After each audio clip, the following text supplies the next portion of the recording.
안기부 장관, 30대 국방부 장관을 지닌 안기부와 국방부를 다 이렇게 불을 거친 장급의 인물이 흔하지 않잖아요. 이런 인물이 금도걸레한 제보를 받았는데 그걸로 나라고 하는 데 쓰지 않고 오히려 문재인에게 딜을 넣어서 속된 말로 빨대를 꽂아서 이권을 취한 그런 더러운 일한 걸로 좀 파악이 됩니다. 충격적인 얘기인데 한번 말씀 들어보면 제가 질문을 좀 던지겠습니다. 말씀 들어보겠습니다. 제가 그 2013년 3월 28일 날 중국에서 그 방랑생활 도망가가지고 킬라들 부치가 죽이려고 하니까 도굴단들이 그래서 18개월 방랑자 신세를 마치고 박근혜 대통령이 당선되었기 때문에 제가 그 귀국을 했습니다. 그래가지고 그 당산역 근처에서 그 제 후배를 하나 만났는데 저를 도와주는 후배가 달고 나온 여자가 한 사람 있는데 그 여자가 북한에서 온 탈북자였습니다. 그리고 그 여자가 특이하게도 39호실이라는데 한 20년 이상을 근무했대요. 그래 39호실이 뭐 하는 데냐 했더니 아마 그 외화를 벌여가지고 그 통치자금을 마련하는 그 최고 통치권자의 통치자금을 마련하는 그런 부서라고 합니다. 그러니까 그 여자가 굉장히 머리가 영리하고 그 아주 동작이 빠르고 그 잽싸지요. 소위 얘기하는 북에서는 최고 엘리트네요. 예, 그래서 저는 그런 데 관심도 없고 해서 그냥 그 후배가 데리고 온 손님이니까 같이 밥을 한 그릇 먹고 헤어졌는데 그 여자가 이제 나중에 저를 갖다가 도와주는 이문현동의 금도구를 도와주는 자기가 자청해서 도와주는 그 말하자면은 역할을 하겠다. 네네. 어떻게 도와주겠느냐 하니까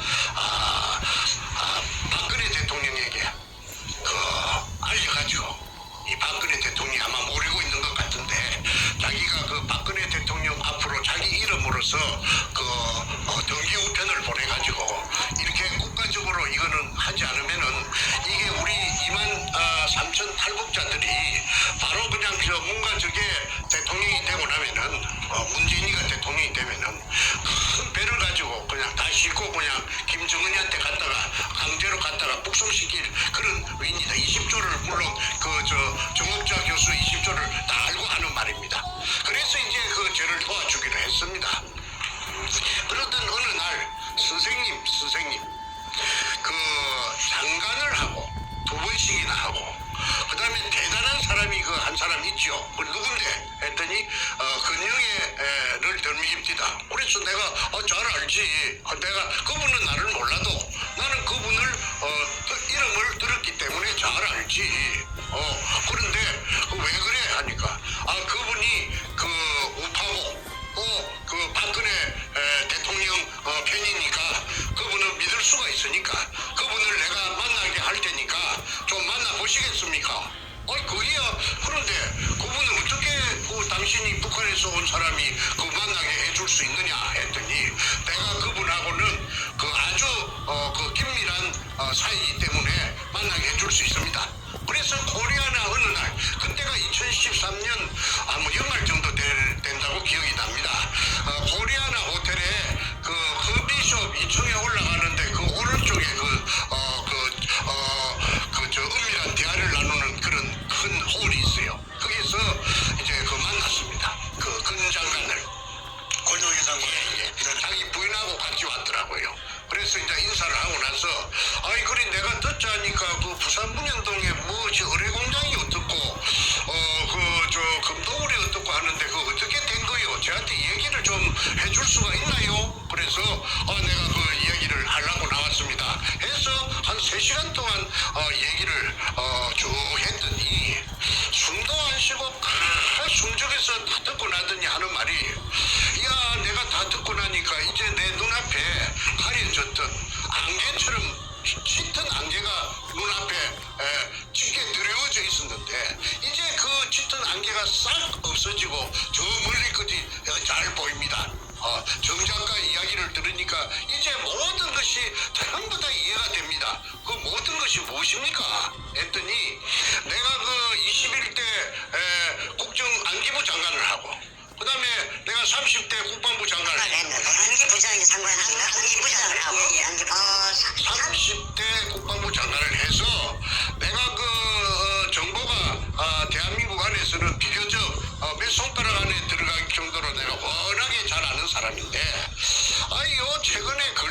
들어서 이상한 이야기들이 많이 들었다. 서너 사람으로부터서.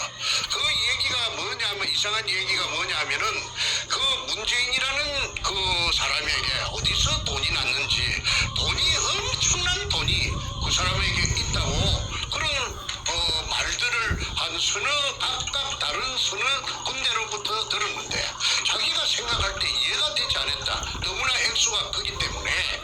그래서 그 어떻게 이상하다, 그게 무슨 말일까, 항상 가슴에 좀 나등이 매단 것처럼 그걸 하두가 돼갖고 곱씹고 했는데 확인해 볼 길도 없고, 야 그게 뭔가 하다가 오늘 이제 정 작가를 만나가지고 얘기를 전모를 다 듣고 나니까 이제 그래서 그 안개가 싹 없어지고 저 멀리까지 보는데 이해가 됐다 이 말이죠. 그러면서 하는 말이, 자, 자기 소개를 하더라고. 내가 저 육군사관학교, 내 기억입니다. 17회라 하더라고. 17회. 그리고 나이는 1937년생이라 하더라고. 고향은 경주 사람이고 중학교를 은양중학교, 경남 울산 옆에 은양중학을 나왔다 하더라고. 그리고 자기 아버지가 그 중학교 선생님을 하셨대요. 그 교육자의 자제인데, 그래 이제 고등학교를 시골에서 졸업하고 그 다음에 육군사관학교 17기로 입고해서 육군 중장 3스타 때 그 다음에 국방부 차관이 되었고 발타 김영삼이 들어서자 그 다음에 국방부 차관에서 승진해가지고 국방부 장관, 그 다음에 또 안기부장 이렇게 됐는데, 자기가 국방부 장관 할 때는 자기 말입니다.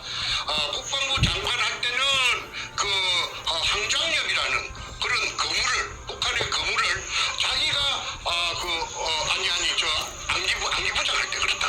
항장엽치를 자기가 작업을 해가지고 그걸 한국에 데리고 왔고, 그 다음에 국방부 장관 할 때는 하나회를 척결하는 김영삼이의 지시에 따라서 하나회를 싹 없앴다 하대. 그걸 내한테 훈장처럼 말하더라고. 그래서 어이구 대단합니다 했더니, 자기가 그 국방부 장관을 할 적에 법무부 장관이 있었는데, 법무부 장관이 청와대에 김영삼 시절에 김기춘이라는 거제 사람이 법무부 장관을 했는데, 같은 경상도가 돼서 자기하고는 나이는 자기가 좀 많다고 하더라고. 2-3살 많다고 하더라고.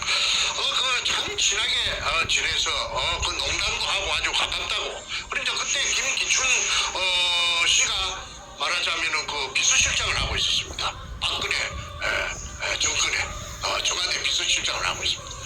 그래서 내가 이제 이렇게 알았으니까 이걸 안 이상해. 내가 국가에 19살 때부터 국가의 은혜로서 내가 그렇게 높은 벼슬 까지 내가 두 번이나 내가 했으니까 나는 국가에서 굉장한 혜택을 많이 받았다. 그러니까 국가에 이제 봉사할 기회가 이제 왔으니, 보훈을 할 기회가 왔으니, 내가 이 몰랐으면 몰랐지 이걸 안 이상해.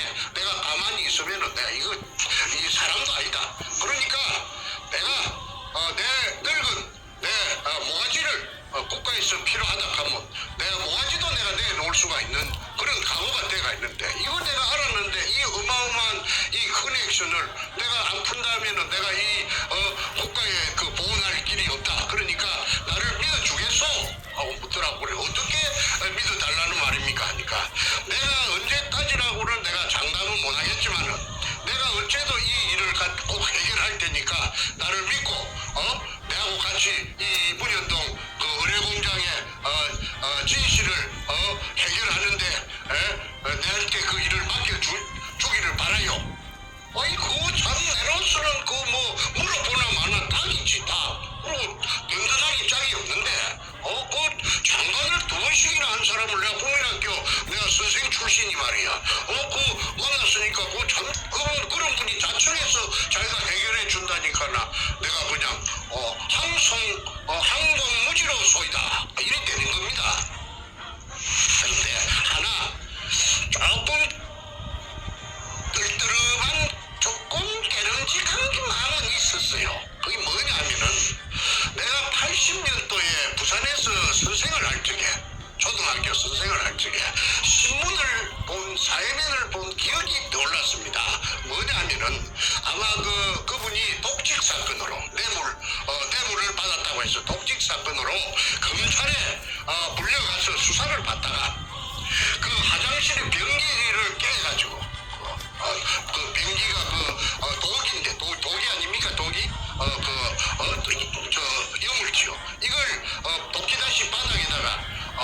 던져갖고 깼든 어쨌든 뚜껑을 깨가지고 그 뾰족뾰족한 날카로운 걸 가지고 날카로운 그 뾰족한 그걸 가지고 배를 그었다는 사실입니다.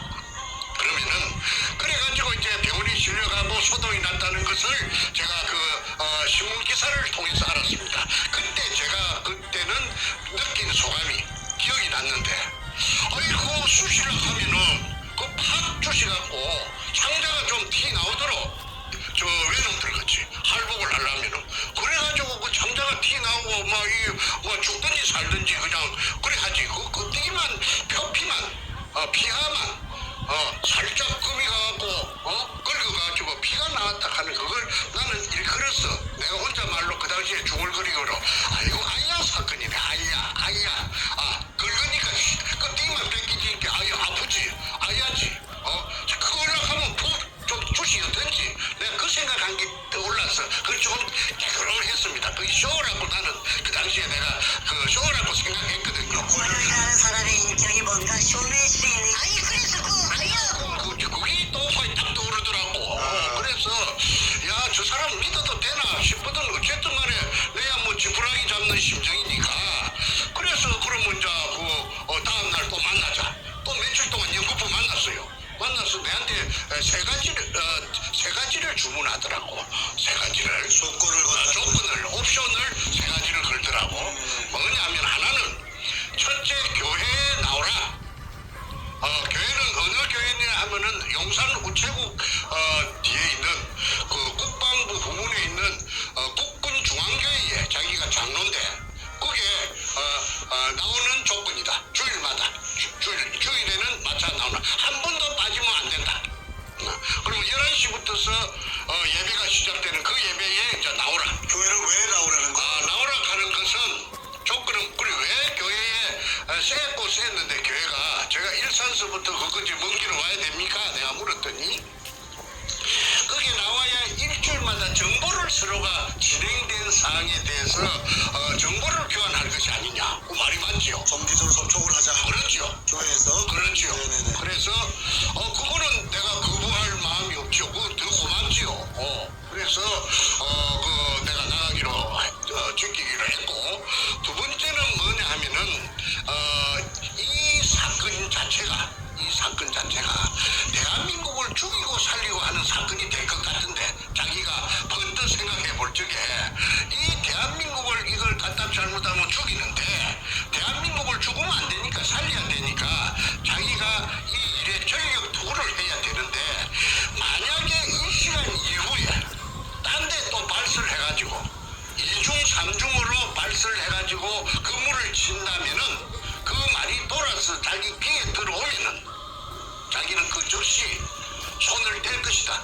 아무리 뭐 좋은 해결책이 있어도 딱 손을 뗄 테니까 절대 딴 데 그물 치지 말아라. 의장을 하고만 쪽으로 대화해라. 자, 거기까지가 두 번째 조건이었고 세 번째 조건은 뭐였나요? 세 번째는 6월입니다. 6월. 절대 금 이야기는 어떤 경우에도 그 말은 골드란 말은 입 밖에도 내지 말아라. 그 골드란 말을 갖다가 입 밖에서 정작가 입에서 나왔다고 인정되면 제 손 뗀다. 내가 손 뗀다. 그러면 어떻게 해야 됩니까? 하니까 금 이야기는 하지 말고 6월 이야기만 해라. 6월 이야기만 해라. 그 이유는 묻지를 마라. 6월 이야기만 하지 금 이야기는 절대 하지 말아라. 이런 거 하니까 뭐 금 얘기하면은 금을 쫓는다는 오해를 받고 그러니까 어떤 유해에 대한 어떤 그런 그 공익적인 힘이라 그런 이런 뜻이 아니었을까? 그래서 내가 이제 해석하기로 내가 그 사람이 이제 금을 탐이 나서 정충제를 도와주고 그다음에 의뢰공장 찾는 일에 한다 하는 그 세상으로부터서 어떤 비웃음을 살까 싶어서 그런가 나는 그렇게 해석을 했습니다. 금 이야기는 하지만 그거는 또 어찌 보면 당연하다고 할 수가 있죠. 이해했습니다. 한 번도 안 나왔으니까 한국 사회에서 금이 나온 적이 없거든. 그래서 그 세 가지는 어려운 것도 아니고 제가 그렇게 지키겠습니다. 그래서 약속을 하고 해가 바뀌었습니다. 2014년이 되고 15년까지 2년 동안에 그래도 열심히 나가 하고 제가 약속을 다. 그러니까 결론은 뭐냐면 권영의 본인하고만 얘기하고 절대로 함구하고 딴 데 가서 말도 입도 뻥긋하지 마라. 그리고 2년 동안 자기하고만 교류해라. 그거 아니었습니까? 해결하겠다. 그래서 해결했습니까? 아니 이걸 해결은 자꾸 이제 해결은 내가 또 맡기는 거. 뭐 챙기는 것도 아니고 어찌 됐습니까 물어볼 수가 없지. 인내심 가지고 그냥 기다리지. 기다리지요. 그러니까 기다리는데 이거 뭐 오늘은 무슨 좋은 소식을 줄라나 내일은 좋은 소식을 줄라나 하는데 그 사람이 그 신뢰가 안 가는 부분이 좀 있더라고. 뭐냐 하면은 이 양반이 또 내를 갖다가 부산에 가서 향군 회장 호남이를 만나라. 그 다음에 또 뭐 저 성수동에 가서 향군 회관에 가서 영광급 장교 연합회 뭐 누구를 만나서 뭘 해라 하는데 그거 가면은 그 사람들이 좀 그 헌장관이 시킨 그 말을 하면은 좀 시덥지 않게 좀 별로 신통치 않게 별로. 그래서 이거 내가 한 서너 번 땡기다 보니까 내가 또 거의 놀림방으로 말이지 시간 끌대으로 땡기는 것 같지. 그 나를 뺑뺑이를 돌리는 훈련시키는 것 같지. 그런 기분이 들더라고. 그래서 이거 무엇이 이게 옳은 일인가 그 꾸전 일인가. 내가 부산까지도 갈 때 내가 무슨 어디 월급 받는 사람도 아니고 내가 어디 뭐 연금이 나오는 사람도 아니고 전부 생돈을 가지고 땡기면 함께 죽을 지경인데 어이 동쪽으로 가라 서쪽으로 가라 하고 또 심지어는 한 번씩 내를 불러내는데 그 남산 케이블카 밑에 건국회라는 데가 있어요. 빗성이 있어요. 그 건국회에 총회 항문 내를 꼭 나오라고 그래요. 그러면 내가 그 사무실이 있는가 싶어 찾아갔더니 케이블카 밑에 도로 옆에 갈비탕 집에서 그래서 갈비탕 집에서 2층에서 세를 내갖고 한 5, 60명 모이는데 사무실도 건국회 사무실도 없어요. 건국회 회장이라요. 그 양반 그 근영애가 근 장관께서. 그런데 이 밑에 오는 사람들이 그 회원들이 그 주로 군인들인데 예비역 군인들인데 이 사람들이 저 군장관이 없을 적에 뭐 불평불만을 하는데 뭐라고 하느냐 하면은 별명이 근상사라 하더라고. 근상사. 고령의 장관을 내서 장관을 근상사가 뭐 오늘은 뭐 어쩌고 저쩌고 산다라고. 그래 근상사를 누구를 보고 근상사라고 하요 함께. 그녀의 그 장관의 별명이 근상사라고. 근상사 아니요. 그래 상사라 하면은 그 장교하고 소위하고 그 병장하고 사이에 저 내부반에 가면 중대 스님하사 그런 그 특무상사 위에 그 작대기 밑에 네 개에다가 권상사를 부르는 이유가 있겠네요. 그래 근상사 왜 근상사라고 그 계급을 몇 계급을 강등시켜갖고 근상사가 뭐요 했더니 좁쌀 영감이라고 이게 막 시시콜콜하게 막 오만 것 대만 것 다 챙기고 다 그거 하고 그 다음에 그 인색하기로 말하자면 구두쇠기로 이로 말할 수가 없다 이거야. 그러니까 권영애 씨가 없을 때 흉을 그렇게 막. 그래서 내가 근상사라 하는 그걸 내가 글을 쓰는 사람인데 충분히 내가 그 근상사 왜 근상사라 하는지 내가 어필할 수가 있죠. 그래서 내가 하나 회의감이 드는 것이 근상사라 하는 별명으로 자기네들 군대 후배들이 놀리는 그런 별명을 지을 정도 되면은 저 사람이 어떻게 이렇게 큰 이런 어마어마한 이런 일을 해결을 과연 해낼까 하는 그런 의구심이 들었어요. 그런데 아니나 다를까 그 김기춘 그 양반을 만났다 하는 그런 명쾌한 이야기도 안 하고 청와대 자기는 마음대로 출입할 수 있다고 해놓고는 들어가서 박근혜 대통령하고 만났다는 얘기도 없고 내가 물어봐도 아니 뭐 조금 더 기다리라 뭐 이런 식으로 조금 귀찮은 그런 기색도 보이고 아니 박근혜 대통령한테 청와대 들어가서 그냥 같이 독대해가지고 그냥 얘기해버리면 되는 것인데 그걸 무슨 또 거의 뭐 결혼식 날 잡는 것 같이 이래 하니까 사람이 그냥 한장을 하겠더라고. 그러던 차에 한 번은 내를 보고 현장에 오늘은 내일은 현장에 한번 가봅시다. 부산의 현장에 어떻게 갑니까 하니까 자신의 그 동기생 친구 중에 6417기 중에 경남 진해 출신의 1사단장 하던 김아무개 소장이 있는데 그 양반이 1사단장 할 적에 남심 땅굴에 대해서 동달로 해가지고 땅굴 샀는데 그래갖고 이제 새 고쟁이 2개를 가지고 이 다우징이라 하나 그걸 갖고 있는데 백발백중이라 이거야. 땅 밑에 그 탐사하는 거. 탐사하는 거. 아. 쇠고쟁이 2개 갖고 하는 거. 다우징이라고 그러죠. 다우징 그거 막 백발백중으로 찾아낸다 이거야. 전문가다. 그리고 그 속에 무슨 금 같은 거 그런 금속이 있어도 다 그 반응을 다 체크할 수가 있으니까 자기 그 건장관께서는 자기 친구 그 암흑의 소장님을 김 소장님을 초청할 것이고 그다음에 내도 또 한 사람을 정작한 한 사람을 금을 찾고 그다음에 굴을 찾을 수 있는 그런 사람이 있으면 한 사람 대라 앞에서. 그리고 나는 이제 그 강원도 원주에 그 윤아무개라고 필리핀에서 금 찾아서 인생을 바친 금 찾아다니면서 인생을 바친 윤아무개라고 나하고 나이 같은 사람이 있어요. 내하고 친구가 됐는데 그래서 윤아무개를 갖다가 이제 불러 올렸습니다.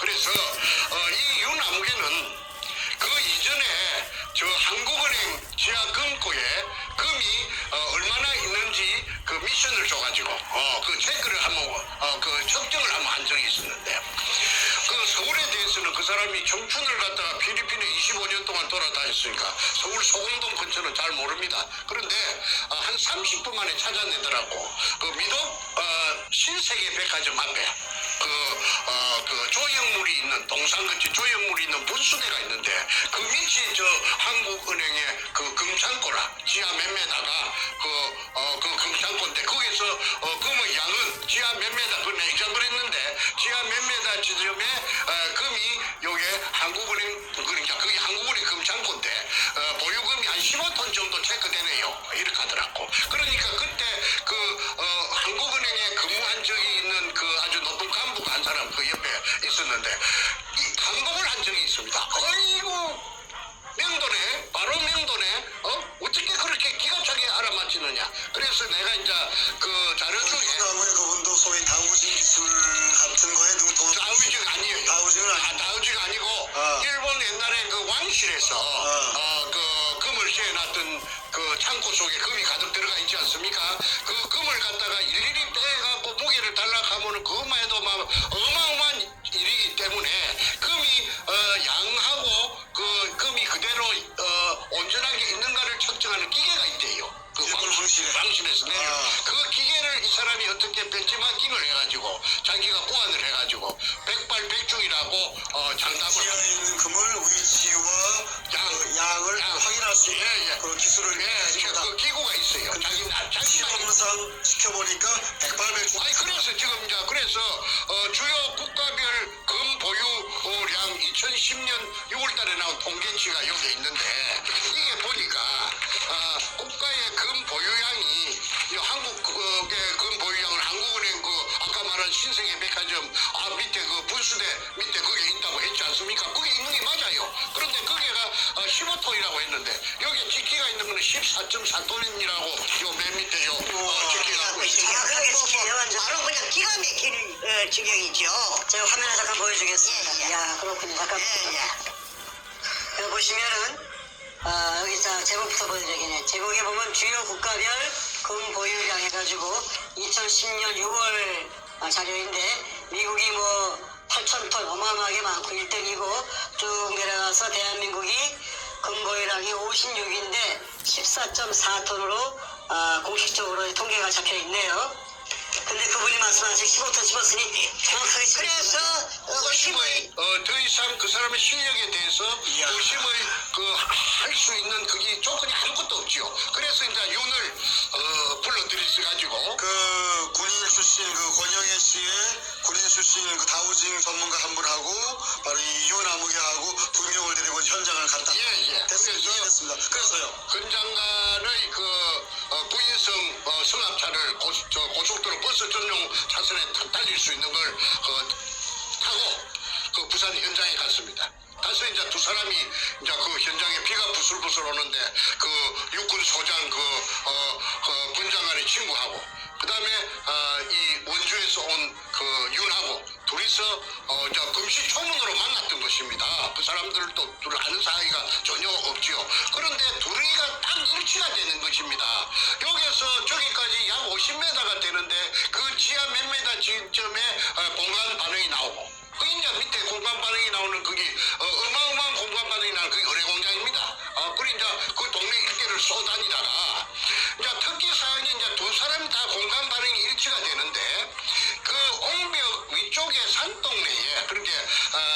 말하자면 내가 구멍 뚫은 그 산후의 그 근처에 1174번지입니다. 1174번지입니다. 박상조라는 그 사람의 집이 약 40평이 있었어요. 그 집 밑에서 금 반응을 300톤을 체크했습니다. 300톤. 100톤, 300톤을 체크를 누가 했느냐? 두 사람 다 똑같이. 두 명 다 똑같이 300톤이라고. 예. 그래서 그 밑에 그런데 이거 희한한 말은 그 구멍을 뚫는 시추 기계를 전공하는 그 기계를 보링하는 기계를 동원해서 이게 자기가 파악하는 그 위치에다 구멍을 뚫으면은 금을 이렇게 찍었어. 그 무지개에 바로 그 기계가 좁기단지 들어가서 찍었어. 그 금가루가 묻어 올라온다 카대.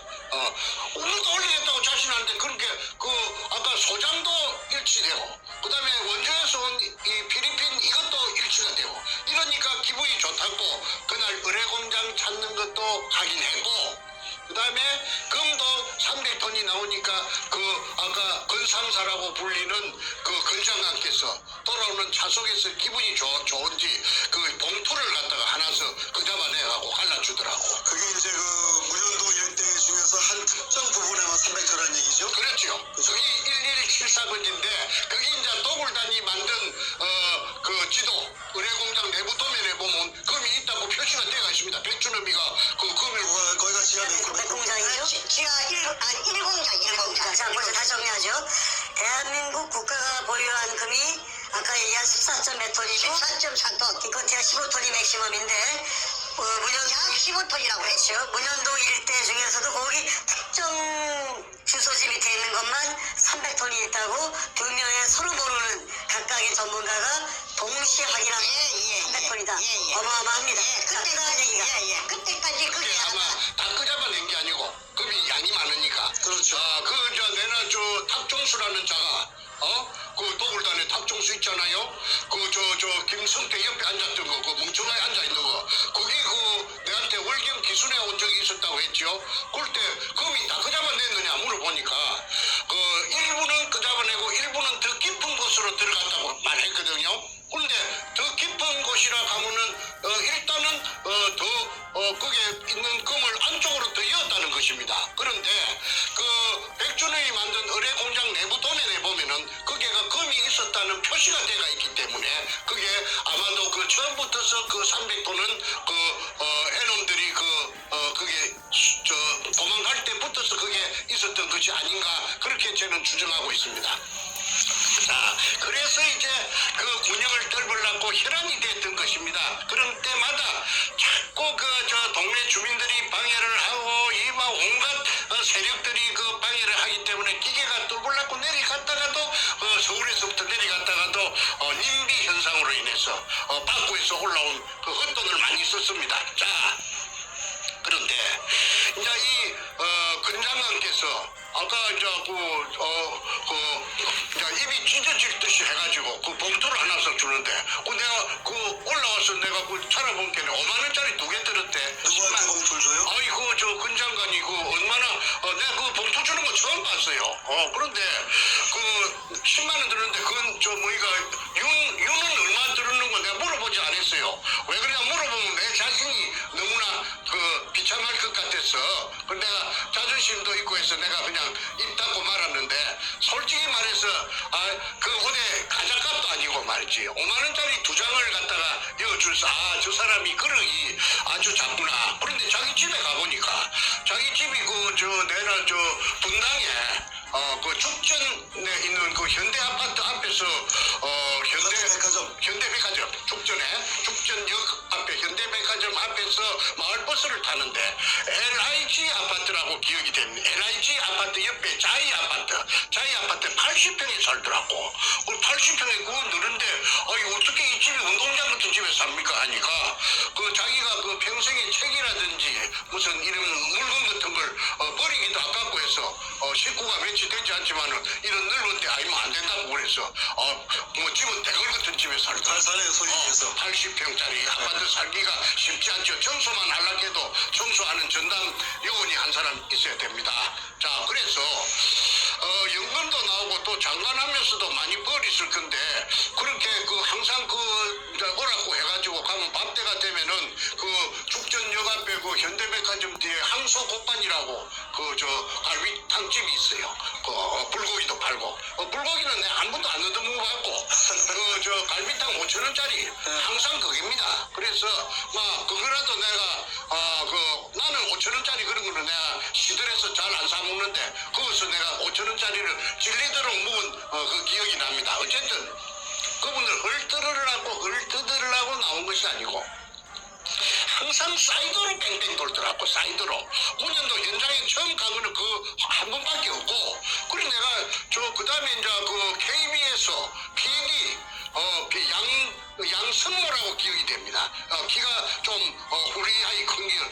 이걸 뭐 어떻게 해가지고 양성모죠. 양성모. PD를 이 젊은 사람을 갖다가 어떻게 해가지고 이 사람 됐고 저 중국의 해남도에 뭐 가고 막 그거 갔다 오고 막 프로를 찍고 그랬었더라고. 그래서 왜 해남도를 부산 문현동을 놔주고 해남도는 그 하이난섬. 하이난섬. 해남섬에 삶 알았는데 예. 그게 옛날 외전 때 우리 저 한국의 그 핵무소에 있는 그 교도소지요 있는 죄수들이 이게 그 해놈들이 거기에 가서 노력 봉사를 뭐 예를 들어 6개월 하면은 너가 자녀 형기를 삭감해 주겠다고 이래갖고 자원서를 받아갖고 수많은 한국의 죄수들을 인적 자원이 부족하니까 그 해군기지 공사하는데 그 싣고 갔어요. 거기 가서 해방이 되자 그 돌려보내야 됨에도 불구하고 돌려보내려면 귀찮으니까 거기에서 총을 쏴면 총알도 아까우니까 그냥 구덩이 파갖고 그 인부들 씨가 큰 구덩이 파갖고 그 자기 구덩이에 자기가 막 죽창으로 찔러 죽이고 그만 저 총에 대금 꽂아갖고 찔러 죽이고 그만 개머리판으로 두들고 그만 망치로 때리고 해가지고 학살을 강제징용된 사람들 희생된 현장을 갔다 이거지. 예, 그래서 이제 그게 고구마밭에 이제 말을 그래 갔다 온 이야기를 그래야 돼. 고구마밭에 고구마가 무성한데 그 흙을 구두발로 가지고 앞부리를 가지고 흙을 뭐 한 10cm만 덕덕 걷으면은 탁발에 밟히는데 그게 두개골이라 두개골. 그 두개골이 그 당시에 조선에서 끌려갔던 그 불쌍한 죄수들 유결이 있다고 막 격분해가지고 그 두 개를 갖고 왔다고 살짝 갖고 왔다고. 그래서 항상 그렇게 내하고 그 문현동하고 무슨 그 해남도하고 상관이 있으며 요걸 하고 그 요걸 청계가 지금 규명을 해야 되겠는데 해남도 요거를 갖다가 물론 그것도 중요한데 자꾸 그걸 바깥으로 돌더라고. 자, 잠깐만 정리 한번 하겠습니다. 지금까지 말씀을 쭉 들어보면은 권영애 씨한테 모든 정보를 주었고 그분도 자신하고만 독점적으로 이 일을 추진하자고 얘기했고 그런데 그 한 2년 3년 터울 시간 동안에 아무것도 한 게 없다. 단 현장에 가서 300톤 있는 거 확인까지만 해서 너무 좋아했고 그리고 뭐 중국 가서 뭐 그 피해당한 저 징용자들 현장만 갔다 오는 걸 하고 이 사건을 가지고 김기춘 당시 실장이나 박 대통령에게 뭐 얘기했던 그런 것도 전혀 없이 그냥 시간만 허비한 거네. 그렇지. 그래서 그랬던 차에 이거 무엇이 또 자꾸 이제 만나는 빈도가 그 조금씩 이제 어디 외국에 간다고 해가지고 또 몇 달씩 갔다 오고 하다 보니까 핫바지 방구 세대기 조금씩 희미해집니다. 그러던 차에 그 2015년 연말입니다. 제가 기가 막힌 또 어떤 사건이 발생합니다. 그거는 제가 오형제 중에 장남인데 제 그 전부 남자만 5인데 그 둘째하고 넷째 내 밑에 하고 넷째하고 둘이서 그 도굴단에 따라갔던 것입니다. 그 문현동 현장에. 그런데 둘째 보고 이제 우리가 세월이 가니까 우리가 팽당했다. 이용만 그때 문현동 금도굴 현장에 서너 달 있었던 것은 제 도굴단한테 내가 우리가 지금 와 생각하니까 저희들이 막 벤츠 S600을 타고 난리를 치고 부산에서 잘 살고 그냥 귀족이 돼가지고 그냥 번쩍번쩍한 차를 타고 다니는 거 부산 타성이 좁으니까 알지요. 야 저거 어떻게 해야 되겠나. 그러자 정옥자 교수 20조도 알게 되고 하니까 내한테도 오지도 못하고 행정안끼리도 이간을 시켜놓으니까 그래서 자기는 둘째하고 넷째가 상의하기를 우리가 이 세상에 알리자. 그러면 어떻게 해야 되느냐면 문재인이 그 사무실이 사상에 있는데 국회의원 사무실이 거기 들어가서 사건을 하나 일으키자. 그게 뭐냐면 그 문재인이 사무실의 신나통 사건입니다. 그래서 둘째는 간이 작아갖고 아이고 나는 무서워서 안 할래 하고 옹골아져 삐고 빠져삐고 그러면 넷째는 젊었을 때 그 어릴 때 건투 선수니까 주먹이 세니까 그럼 내가 혼자 하겠다 해서 문재인이 국회의원 사무실에 그 인질극을 신나통을 들고 가서 인질극을 벌렸던 그 사건이 언제였죠, 시점? 2015년 12월 30일이라고 기억이 됩니다. 네네, 알겠습니다. 예, 예. 그래서 그때 내한테 전화가 왔더라고. 그날 막 뉴스에 오전 10시부터서 밤 12시 자정까지 온 한국에 있는 공중파든지 종편이든지 무엇이든지 전부 방송국이라 하는 방송국은 전부 다 이것만 취급했습니다. 부산문현동 이것만 다 정규 방송 중단하고 부산 문현동 아니죠 문현동이 아니고 사상에 그 문재인이 사무실에 그 신나통 인질극 이것만 계속해서 들었습니다. 그런데 12시 자정이 지나니까 약속이나 한 것처럼 딱 전부 다 올 수도 없대 있고 모든 방송이. 모든 방송 누가 조정했지요. 누가 조정을 작동을 했죠. 그러네요.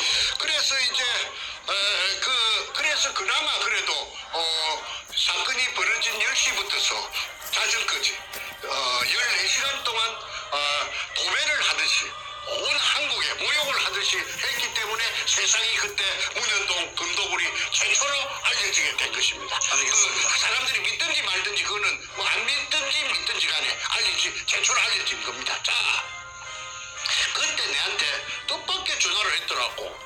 권 장관이 그 정 작가 동생이 맞소? 내하고 좀 닮았는 모양이라. 그래서 네 맞습니다 하니까 그걸로서 건장한하고 저하고는 말하자면은 사연하라 종친 것입니다. 그 다음에 내가 전화 걸 이유도 없고 그 사람도 전화 안 오니까 끝난 거 아닙니까? 그런데 내 마음속에는 굉장히 괘씸하지요. 정보만 쏙 빼갖고 가서 말이야. 뭐 아빠지 방구 새듣기 말이야. 그거 장난치는 것도 아니고 그렇다고 내가 뺏기는 거 달라 하는 식으로 서로가 계약이 있었던 것도 아니고 내가 항의할 수도 없고 그래서 자, 잠깐만. 제가 한번 좀 질문을 하나 할게요. 좀 납득이 안 가는 부분이 있는데, 그렇게 2, 3년간 공을 들이고 권장관과 관계를 맺다가, 이번에 그 동생분의 그 문재인 사무실 신나 사건이 벌어지자마자, 그러고 이제 관계를 끊었다 하셨는데, 왜 끊으신 거죠? 아니 그쪽에서 마무리를 해줘야 될 텐데 2년 3년 동안 횟수로 3년 동안 질질 끄고 사람을 갖다가 민방위 훈련시키는 것처럼 골탕을 먹여놓고는 외국에 간다 어쩐다 해가지고 그냥 문현동하고는 별로 관심도 없고 하니까 저 틀렸구나. 나는 이미 고표를 쳤습니다. 그렇다고 해서 그 사람이 내하고 나이가 얼추 같다고 하면은 다그치기라도 할 텐데 그러지도 못하고 장관을 2번이나 했으니까 내가 항의도 할 수가 없고 그러던 차에 내가 정보만 또 쏙 빼가지고 또 이용당했구나. 그러면 저 사람은 그 정보를 갖고 어디에 썼을까? 내가 바보가 아니니까 생각해봤지요. 그거는 저는 그렇게 생각합니다. 특수궁 앞에서 시청 앞에서 당기국의 태극기를 할 적에 그 사람이 밖에도 그게 나타나고 또 좀 있다가 헌법재판소 앞에서 단식을 한다고 해서 나는 당장 저 사람이 쇼를 하고 있구나. 아까 제가 서두에 말씀드린 것처럼 아이아 사건 이야기했습니다. 그 검찰에서 화장실 변기를 깨뜨려 가지고 피부 껍데기만 조금 나가고로 그래서 내 아이아 사건이라 했는데 아이아 사건도 쇼고 그다음에 그 헌법재판소 앞에서 단식하는 것도 내가 볼 때는 쇼입니다. 그리고 내한테 모든 정보를 가지고 간 것도 해결해 주겠다는 것도 쇼고 전부 연결이 되지요.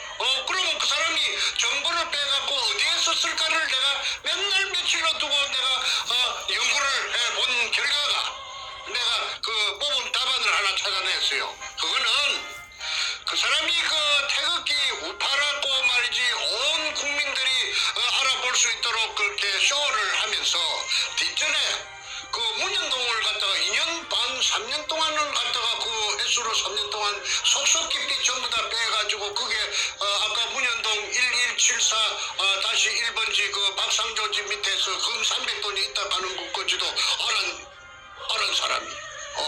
그런데 그걸 어디 그만 가만히 있고 뭐 입에 잡고 채웠겠습니까? 목적이 있어서 그렇게 빼냈겠지요. 그것은 내가 볼 때는 문재인이하고 서로 보지 않는 곳에서 책상 밑에서 내통을 하고 있었다. 그러면 어떻게 내통했느냐? 그 정보 개통에 놀던 사람이니까 자기 부하들 많을 거 아니에요. 부하들을 갖다가 그 문과 촉에다가 보내가지고 심부름을 우리 장관님이 당신이 부산 문현동에서 한 짓거리를 다 알고 있어. 다 알고 있어. 그 다음 말은 할 필요가 없지요.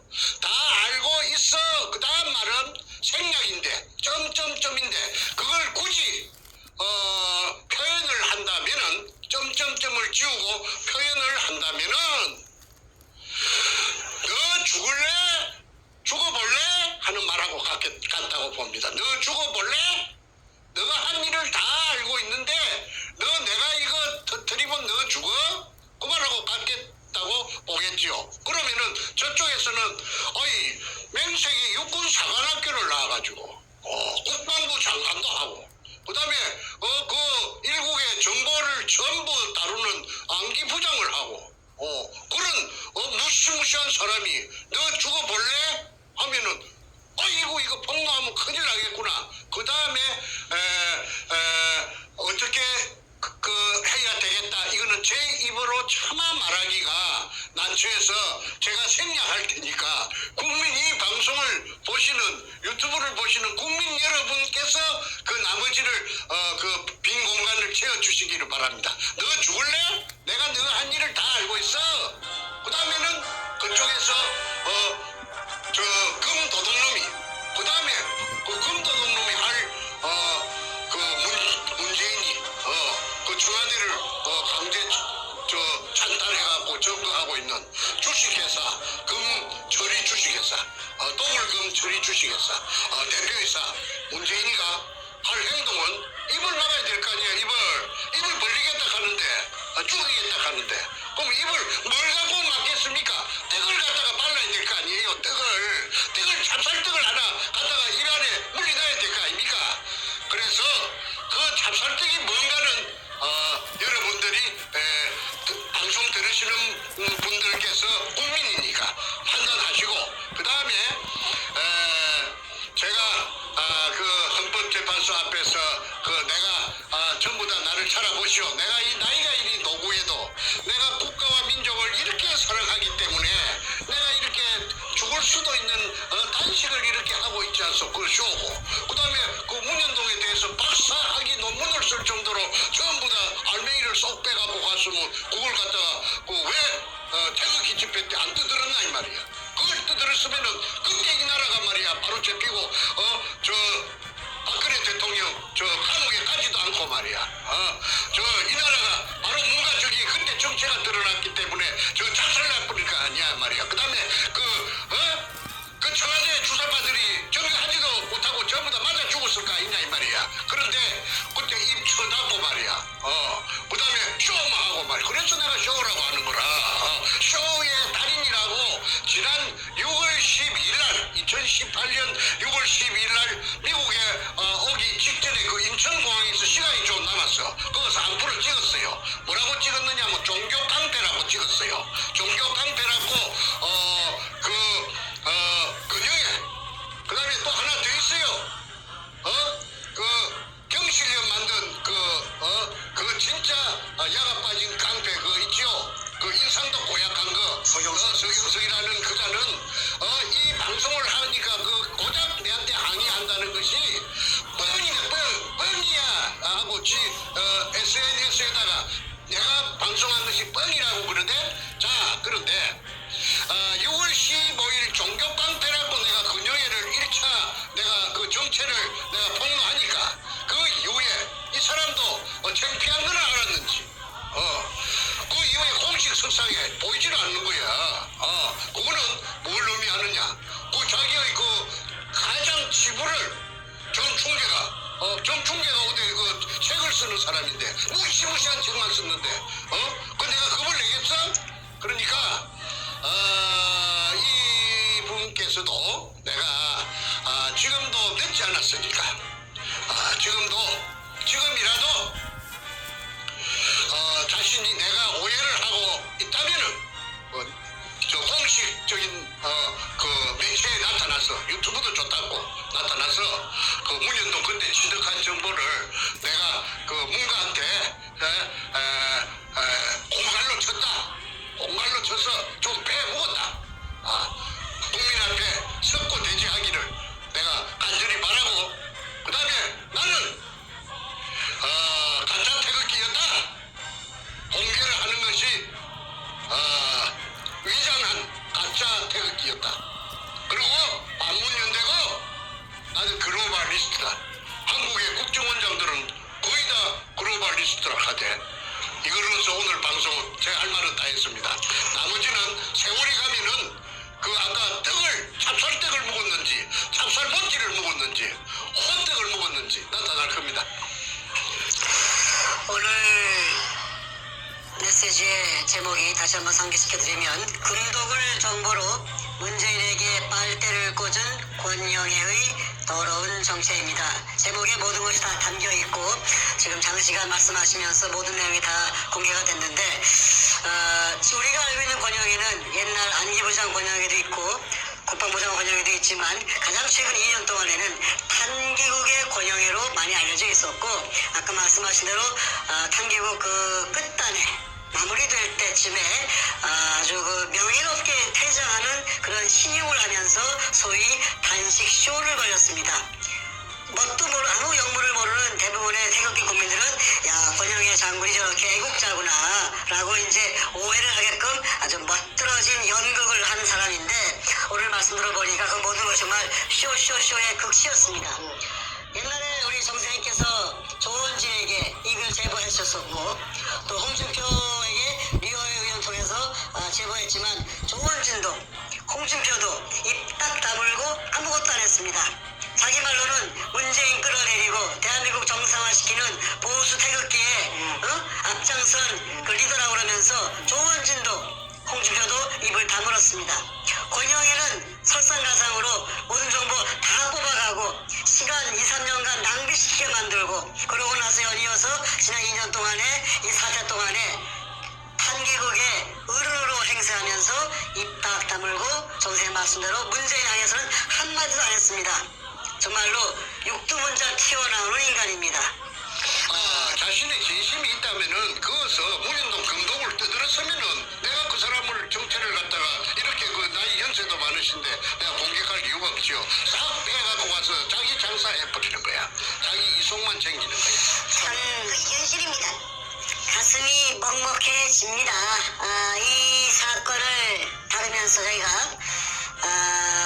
공개적으로 작년 6월 1일부터 횟수를 넘기고 7개월, 8개월째 이걸 하고 있는데 몇 번 반복되는 그 이름들이 나오는 동안에 뭐 여성규라든가 오늘 권영이라든가 이렇게 대한민국에서 알만한 그리고 정체성으로 볼 때는 소위 보수 우파로 분류되는 인물들이 대한민국 국민들의 눈 가리고 아웅식의 쇼를 하면서 문재인을 끌어내는 그 역할이 아닌 거꾸로 문재인의 비호 세력으로 공존공생, 금도덕과 함께 공존공생. 그런 계속해서 활동을 해온 것을 보면 정말로 경악을 금치 못합니다. 자, 권영애는 이렇게 금독을 정보로서 국가를 살리는데 그 정보와 자신의 인맥과 또 대한민국 내에서 알아주는 그러한 그 경험을 가진 인물인데 그렇게 좋은 데 쓰지 않고 오히려 문재인을 협박해서 그 금 재물을 나눠 먹게 하는 소위 얘기하는 빨대 꽂기를 하고 자신은 그 와중에 국민들 눈물 뚝뚝 흘리면서 태극기 집회하는데 가짜 태극기 행사하고 문재인을 오히려 막아주고 도와주는 문재인 비호 세력으로 활동을 하였습니다. 그리고 자신은 마지막에 멋지게 퇴장하기 위해서 판기고 말기에 단식쇼로 이 상황에서 슬그머니 빠져버리고 이제 더 이상 나오지 않습니다. 나올 이유도 없죠. 나올 이유도 없고 본래 연극은 잘합니다. 나올 이유도 없고 나와봤자 오히려 본전도 못 건지니까. 자, 여러분 오늘 메시지 여기서 마무리를 지어야겠습니다. 정말로 문재인과 권영애가 둘이 밀실에서 만나서 어떠한 딜을 했는지 지금 우리는 알 수가 없습니다. 그러나 지금까지 보여진 모든 정황적 근거에서 사건은 정황적 근거에 대한 추적으로 시작하는 거 아닙니까? 이 모든 정황적 근거에서 권영애는 자신의 정체성으로 볼 때는 문재인을 끌어내기 위해서 앞장서온 인물인데 대놓고 그런데 이 모든 정보 문재인을 박살내신 정보를 가지고 오히려 입을 다물고 조용히 어디로 사라졌다. 무슨 말을 들었겠습니까? 국민 여러분께서 마지막 판단에 빈칸을 채워주시기 바랍니다.